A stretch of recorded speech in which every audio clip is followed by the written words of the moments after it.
আজকে নিয়ে আসলাম পাকিস্তানের জনপ্রিয় ফেমাস একটি গরুর মাংসের রেসিপি নিয়ে, যা পাকিস্তানে পেশোয়ারি বিফ নামে পরিচিত। আসসালামু আলাইকুম, সহজ রান্নাবান্না BD, back to my channel. এখানে 2 কেজি গরুর মাংস, কিছু হাড় হাড্ডি ও চর্বি সহ বড় বড় টুকরো করে ধুয়ে পানি ভালো করে ঝরিয়ে নিয়ে একটি হাঁড়িতে নিয়ে নিয়েছি। এতে এখন দিয়ে দিচ্ছি আমি কিছু আস্ত আলু খোসা ছাড়িয়ে, আস্ত পেঁয়াজ খোসা ছাড়িয়ে। এবার দিয়ে দিব 2 বড় সাইজের টমেটো, মাঝখানে ফালি করে 4 টুকরো। দিয়ে দিব কিছু আস্ত বড় বড় রসুন। দিয়ে দিলাম 1 মুঠো আদার টুকরো, 2 বোম্বাই মরিচ, আর দিয়ে দিব 1.5 টেবিল চামচ পরিমাণ আস্ত গোলমরিচ। দিয়ে দিলাম 1 মুঠো কাঁচা মরিচ। এবার দিয়ে দিব স্বাদ মতো লবণ, এখানে প্রায় 1.5 টেবিল চামচ মতো হবে লবণ। দিয়ে দিব 2 টেবিল চামচের মতো ঘি। বাটা বা গুঁড়ো মশলা ছাড়াও যে মাংস এত মজা হয় সেটা বাসায় একবার তৈরি না করলে বুঝতেই পারবেন না।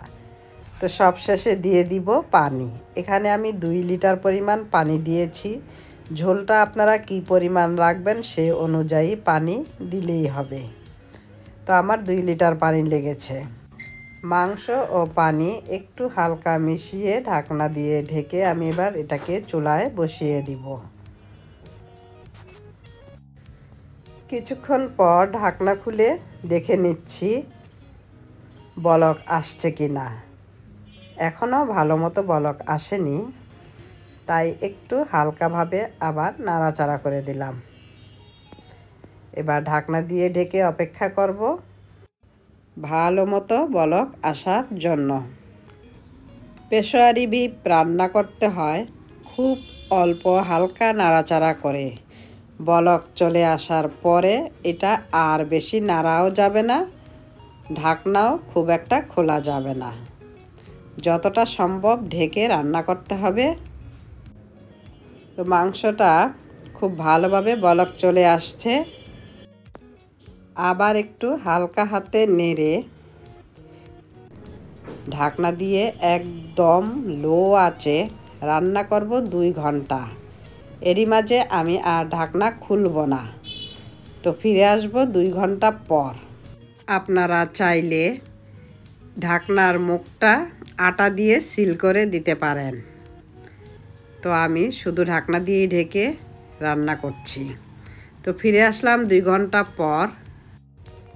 এরই মাঝে আমি হাঁড়ির ঢাকনাটি একবারের জন্য খুলিনি, এজন্য আমার আর আটা দিয়ে সিল করতে হয়নি। তো আমি একটি চামচের সাহায্যে আপনাদেরকে একটু দেখিয়ে দিচ্ছি।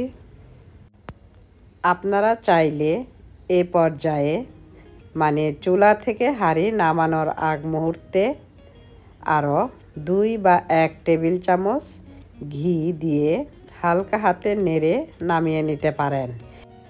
পেশোয়ারি বিফ রান্না করার পরে খুব বেশি নাড়াচাড়া বা ঘাটাঘাটি করা যায় না।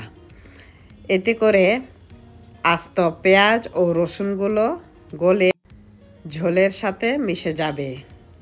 আমি একটি সার্ভিং ডিশে বেড়ে নিয়েছি।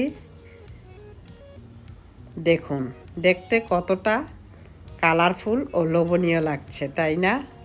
খেতেও কিন্তু অসম্ভব মজার হয়। যে কোনো পোলাও, খিচুড়ি, পরোটা, রুটি সাথে আপনি খেতে পারেন। আমি সাদা ভাতের সাথে সার্ভ করে নিচ্ছি।